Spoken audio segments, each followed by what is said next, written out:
It's your girl Anna the Angel back at it with another video, and in today's video you already know what you're here for. What are you here for? You're here for learning from who? Mr. Robert friggin' Greene.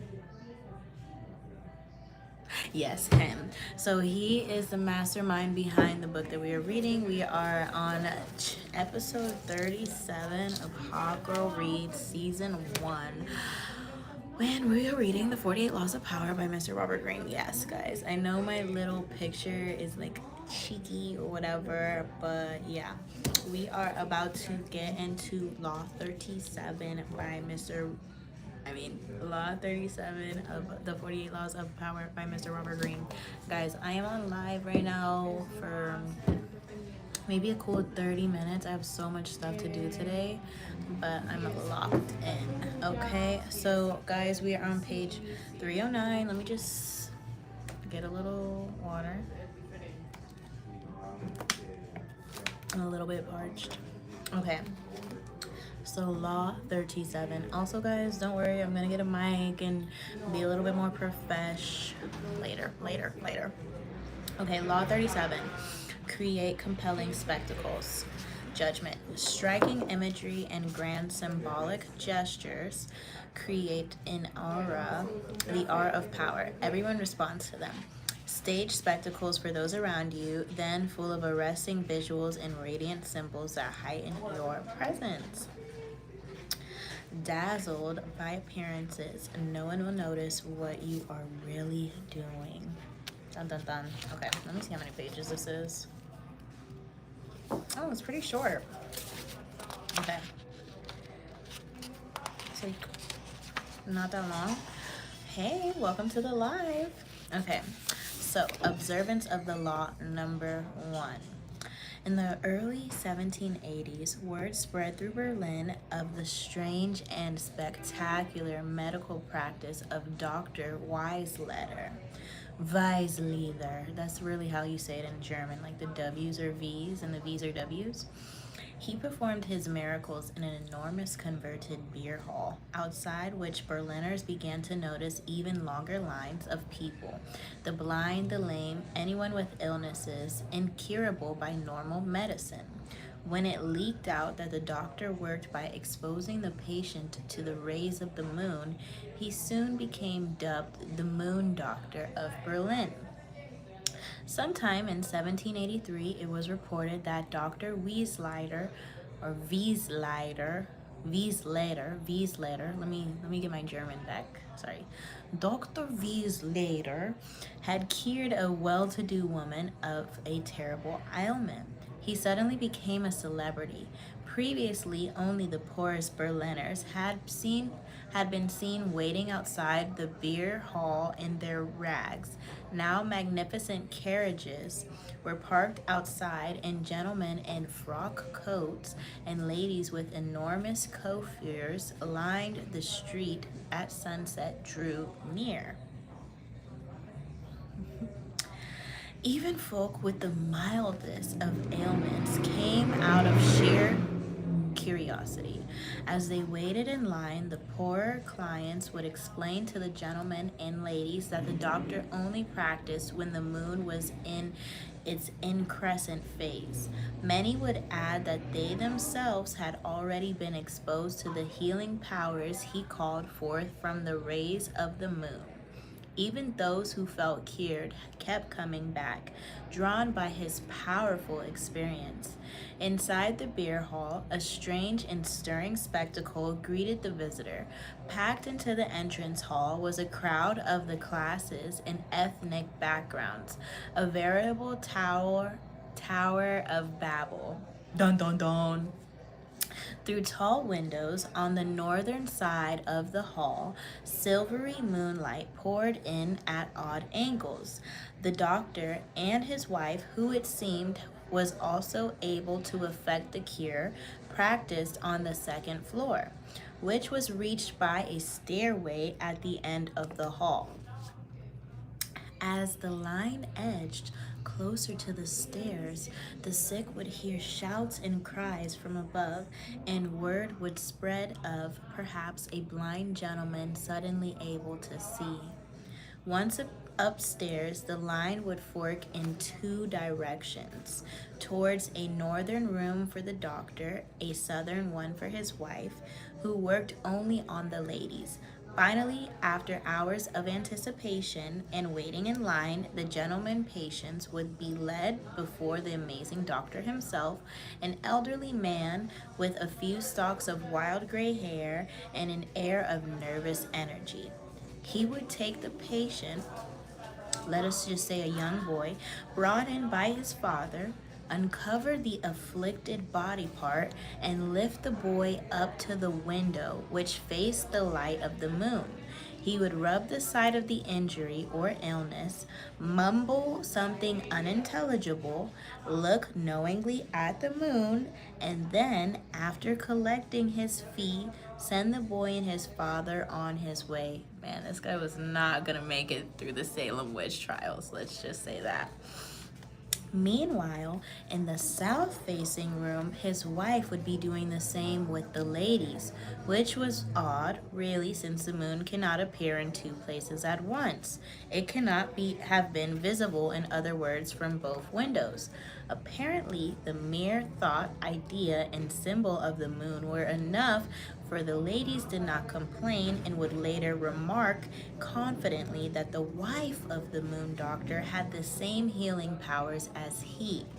So, guys, that was a very interesting story. Now, let's go ahead and interpret what the freak I just read.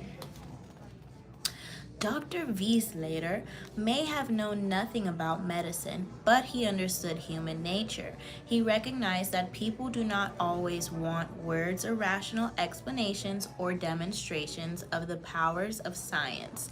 They want an immediate appeal to their emotions. Give them that and they will do the rest. Such as imagine they can be healed by the light reflected from a rock 250,000 miles away. Dr. Wieslater had no need of pills or lengthy lectures on the moon's powers, of any silly gadgetry to amplify its rays. He understood that the simpler the spectacle, the better. Just the moonlight pouring in from the side, the stairway leading to the heavens, and the rays of the moon, whether directly visible or not, any added effects might have made it seem that the moon was not strong enough on its own. And the moon was strong enough. It was a magnet for fantasies, as it had been throughout history. Simply by associating himself with the image of the moon, the doctor gained power. Remember, your search for power depends on shortcuts. You must always circumvent people's suspicions, their perverse desire to resist your will. Images are an extremely effective shortcut.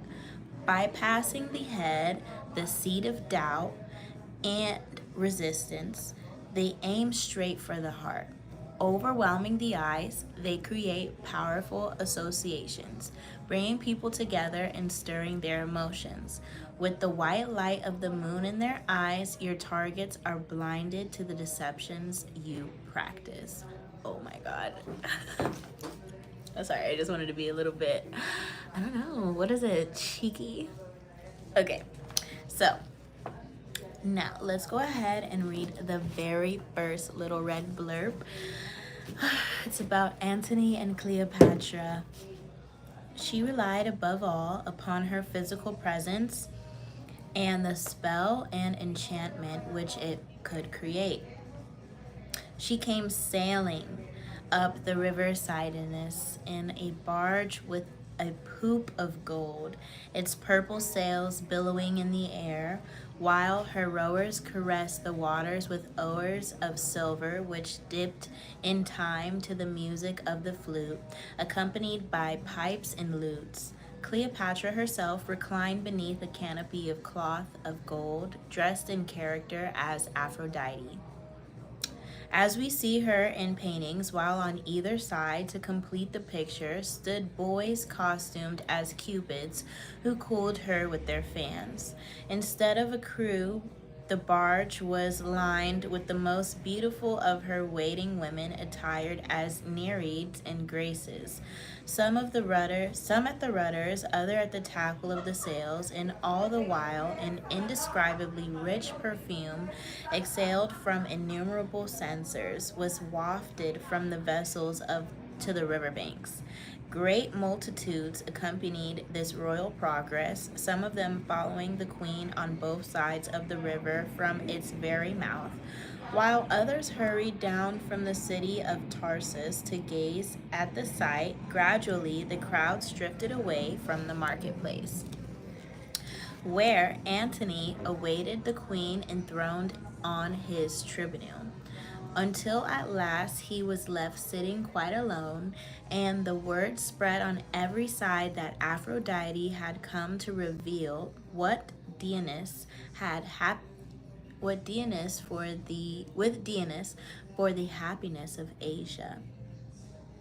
Antony then sent a message inviting Cleopatra to dine with him, but she thought it more appropriate that he should come to her. And so, as he wished to show his courtesy and goodwill, he accepted and went. He found the preparations made to receive him magnificent beyond words, but what astonished him most of all was the extraordinary number of lights. So many of these, it was said, were let down from the roof and displayed on all sides at once, and they were arranged and grouped in such ingenious patterns in relation to each other, some in squares and some in circles, that they created as brilliant a spectacle as can ever have been devised to delight the eye. Life of Antony by Plutarch, AD 46 to 120. Okay, guys, so let's go ahead and get into the observance of the law number 2. Okay?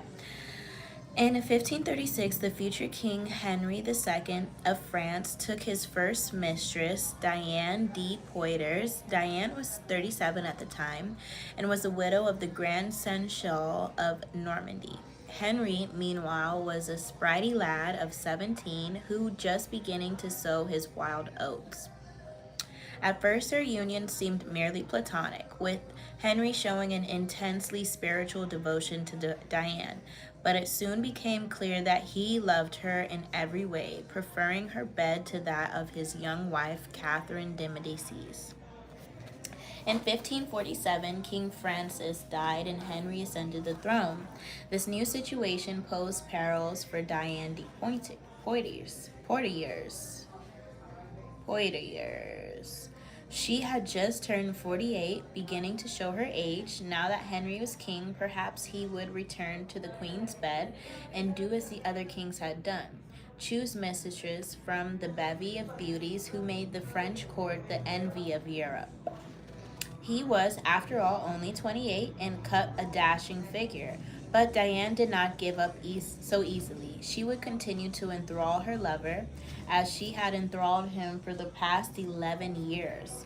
Diane's secret weapons were symbols and images to which she had always paid great attention.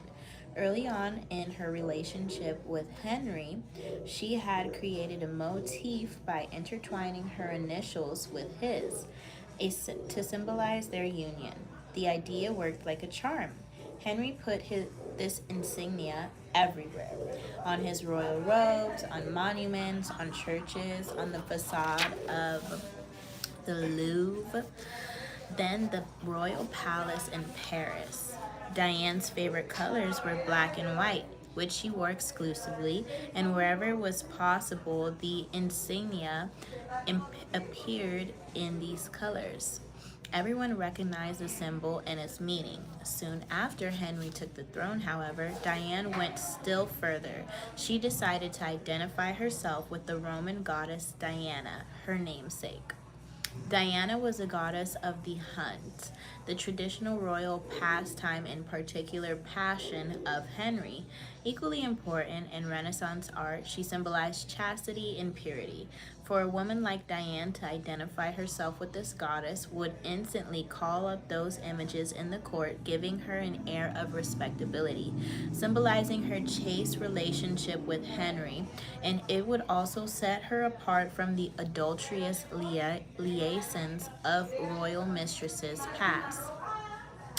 To effect this association, Diane began by completely transforming her castle at Anet.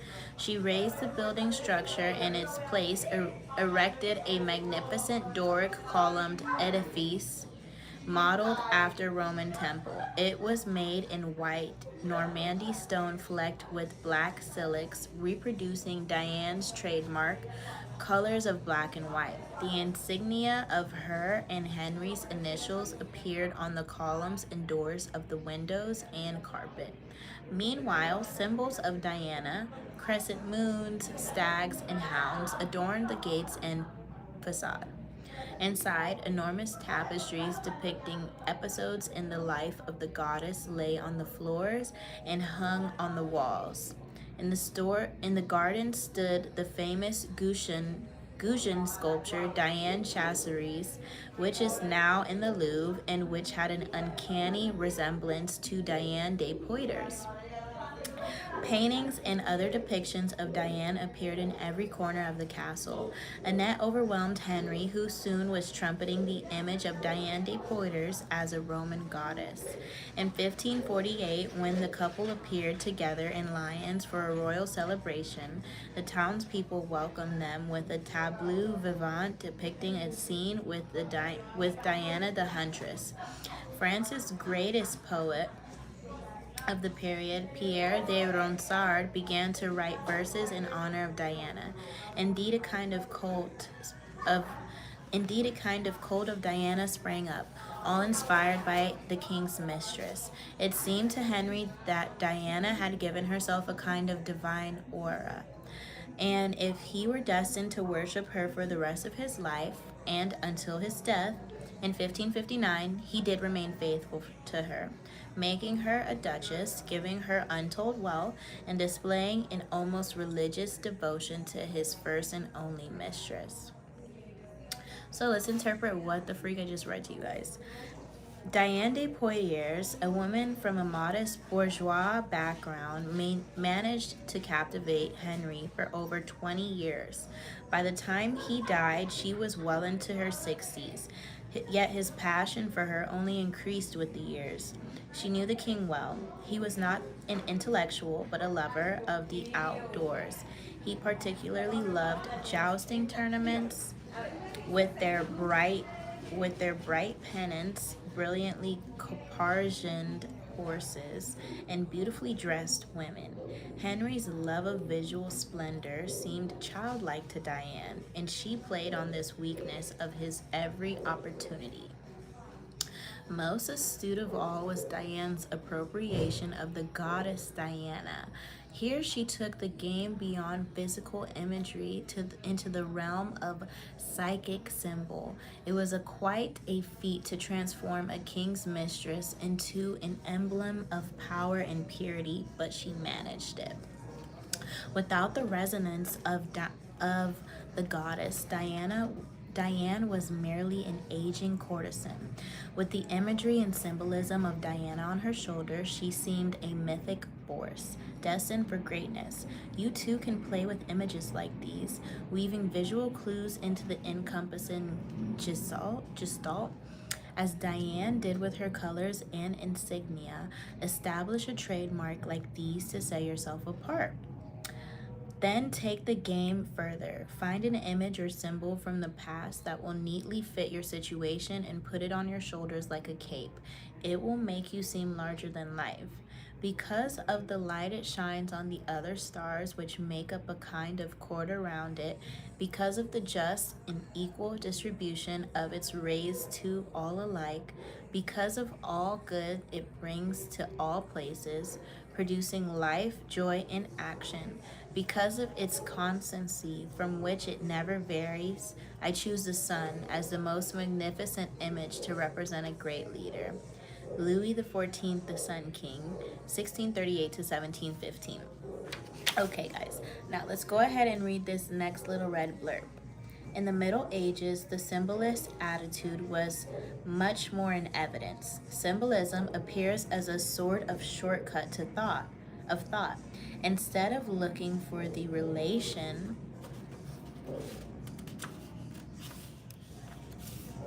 sorry. Instead of looking for the relation between two things by following the hidden detours of their casual connections, thought makes a leap and discovers their relation, not in the connection of cause and effects, but in the connection of signification. Symbolist thought permits of infinity of relations between things. Each thing may denote a number of distinct ideas by its different special qualities, and a quality may have several symbolic meanings. The highest conceptions have symbols by the thousand. Nothing is too humble to represent in glory the sublime. The walnut signifies Christ, the sweet kernel in his divine nature, the green and pulpy outer peel in his humanity, the wooden shell between is the cross. Thus all things raise his thoughts to the eternal. Every precious stone, besides its natural splendor, sparkles with the brilliance of its symbolic values. The assimilation of roses and virginity is much more than a poetic comparison, for it reveals their common essence as each notion arises in the mind of logic of symbolism creates an harmony of ideas. The Waning of the Middle Ages by Johann Huizinga, 1928. And there's one more little red blurb for you guys to hear, okay? There was a man named Sakamotoya Heshiguan who lived in Upper Kyoto. When Emperor Hideyoshi gave his great Shanuyu tea ceremony meeting at Kitano in the 10th month of 1588, Heshiguan set up a great red umbrella 9 feet across mounted on a stick 7 feet high. The circumference of the handle he surrounded for about 2 feet by a reed fence in such a way that rays of the sun were reflected from it and diffused the color of the umbrella all around. This device pleased Hideyoshi too much that he remitted Hishiguan's taxes as a reward. Shanuyo, the Japanese tea ceremony by A.L. Sadler in 1962. Okay, guys, so after all of that I just read to you, let's get into the good, the nitty gritty, and the keys to power. Using words to plead your case is a risky business. Words are dangerous instruments and often go astray. The words people use to persuade us virtually invite us to reflect on them words of our own. We mull them over and often end up believing the opposite of what they say. This is part of our perverse nature. It also happens that words offend us, stirring up associations unintended by the speaker. The visual, on the other hand, short circuits the labyrinth of words. It strikes an emotional power and immediacy that leaves no gaps for reflection and doubt. Like music, it leaps right over the rational, reasonable thoughts. Imagine the moon doctor trying to make a case for his medical practice, trying to convince the unconverted by telling them about the healing powers of the moon and about his own special connection to a distant object in the sky. Fortunately for him, he was able to create a compelling spectacle that made words unnecessary. The moment his patients entered the beer hall, the image of the moon spoke eloquently enough.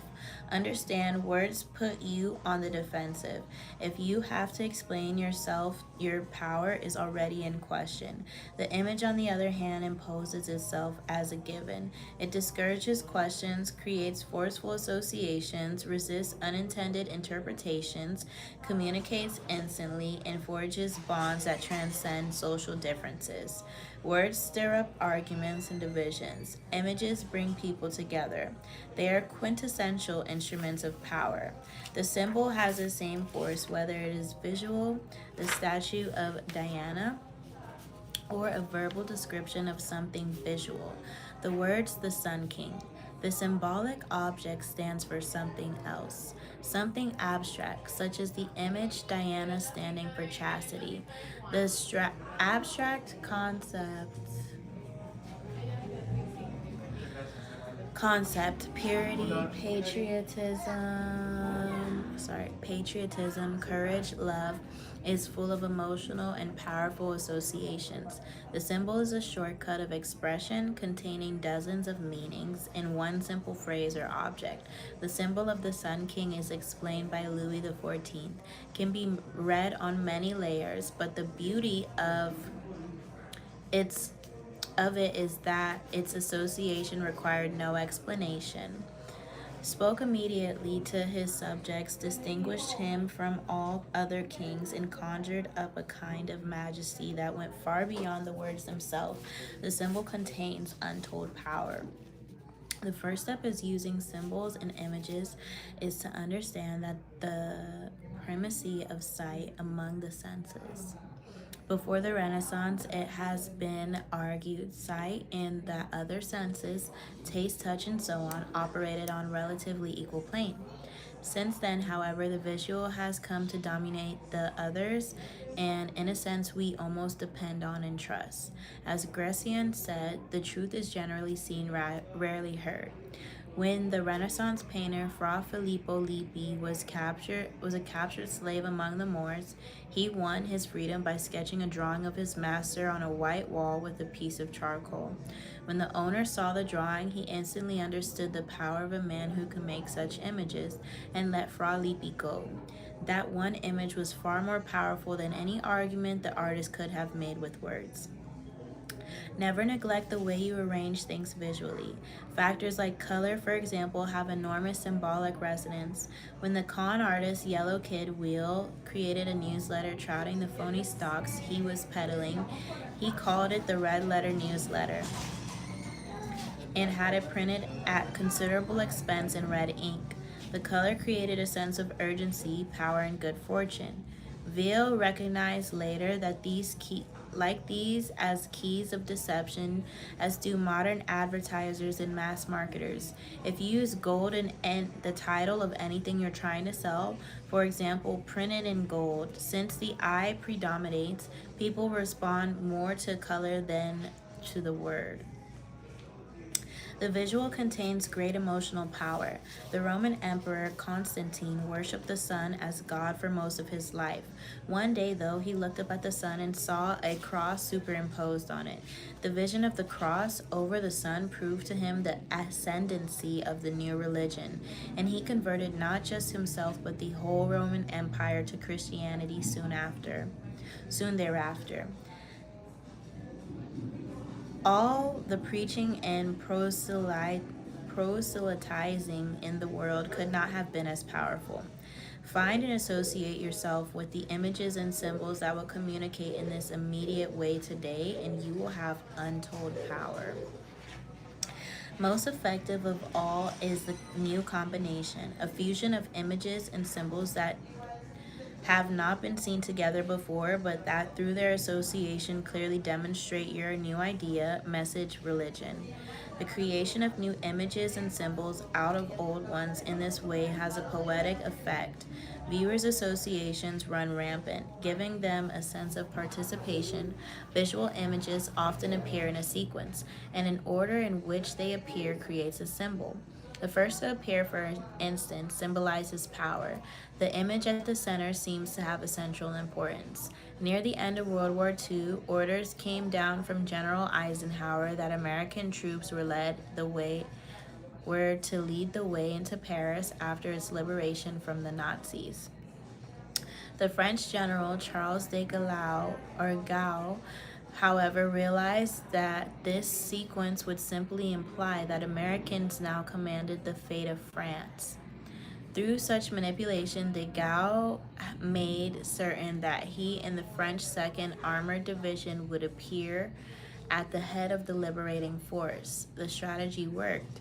After he had successfully pulled off this stunt, the Allies started treating him as the new leader of an independent France. De Gaulle knew that the leader was to locate himself literally at the head of his troops. This visual association is crucial to the emotional response that he needed to elicit. Things change in a game of symbols. It is probably no longer possible to pose as a Sun King or to wrap the mantle of Diana around you, yet you can associate yourself with such symbols more indirectly. And of course, you can make your own mythology out of the figures from the more recent history. Who are comfortably dead but still powerfully associative in the public eye.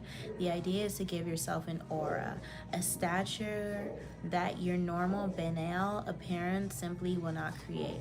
By herself, Diane de Poitiers had no such radiant powers. She was a human and ordinary as most of us, but the symbol elevated her above the human law and made her seem divine. Using symbols also has a Courtier-like effect. Since they are often gentle than brutish words, the psychotherapist Dr. Milton H. Erickson always tried to find symbols and images that would communicate to the patient in ways that words could not. When dealing with severely troubled patients, he would not question him directly but would talk about something irrelevant, such as driving through the desert in Arizona where he practiced in the 1950s. In describing this, he would eventually come to an appropriate symbol for what he suspected the man's problem.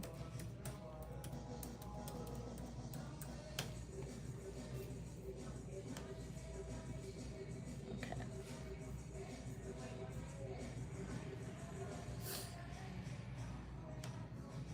Sorry guys, I'm checking my work stuff.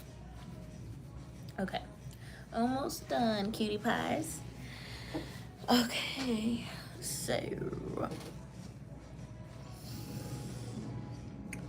and of course, you can make your own mythology out of figures from more recent history, people who were comfortably dead, but still powerfully associative in the public eye. The idea is to give yourself an aura, a stature that your normal, banal appearance simply cannot create. By herself, Diane de Poitiers had no radiant powers. She was a human and ordinary as most of us, but the symbol elevated her above the human law and made her seem divine. Using symbols also has a Courtier-like effect since they are often gentler than the brutish words. The psychotherapist Dr. Milton H. Erickson always tried to find symbols and images that would communicate to the patient in ways that words could not. When dealing with severely troubled patients, he would not question him directly but would talk about something irrelevant, such as driving through the desert in Arizona where he practiced in the 1950s. In describing this, he would eventually come to an appropriate symbol for what he suspected the man's problem. If he felt the patient was isolated, say Dr. Arison would talk of a single ironwood tree and how isolation left it battered by the winds. Making an emotional connection with the tree as a symbol, the patient would open up more readily than the doctor's probing. Use the power of symbols as a way to rally, animate, and unite your troops or teams. During the rebellion against the French crown in the 1648, these loyal to the king disparaged by the rebels by comparing them to slingshots. In French, frondes, that little boys used to frighten big boys. Cardinal de Retz decided to turn this disparaging term into the rebels' symbol. The uprising was now known as Fronde and the rebels as frondeurs. They began to wear sashes and the hats that symbolized the slingshot, and the word became their rallying cry. Without it, the rebellion might well have petered out. Always find the symbol to represent your cause. The more emotional associations, the better. The best way to use images and symbols is to organize them into a grand spectacle that awes people and distracts them from their unpleasant realities. This is easy to do. People love what is grand and spectacular and larger than life. Appeal to their emotions and they will flock to your spectacle in hordes. The visual is the easiest route to their hearts. Now, guys, close your eyes and imagine this unless you are handling heavy machinery or driving a car or any of those things. The cross and the sun, crucifixion in total radiance. With one imposed over the other, a new reality takes shape. A new power is in the ascendant. The symbol, no explanation necessary. Now, let's get into the authority. The people are always impressed by the superficial appearance of things. The prince should, at fitting times of the year, keep the people occupied and distracted with festivities and spectacles. Niccolo Machiavelli, 1469 to 1527. Now, reversal to the law. Just in case the law that I read to you is not applicable to you. No power is made available by ignoring images and symbols. There is no possible reversal to this law. Okay, guys, after this, we're going into the last 10 chapters of this book. So, if you guys like what you are seeing, you already know what to do. You already know what to do. You already know what to do, and you're not dumb. So, I'm not going to repeat myself. But yeah, guys, thanks for watching, and come back for more.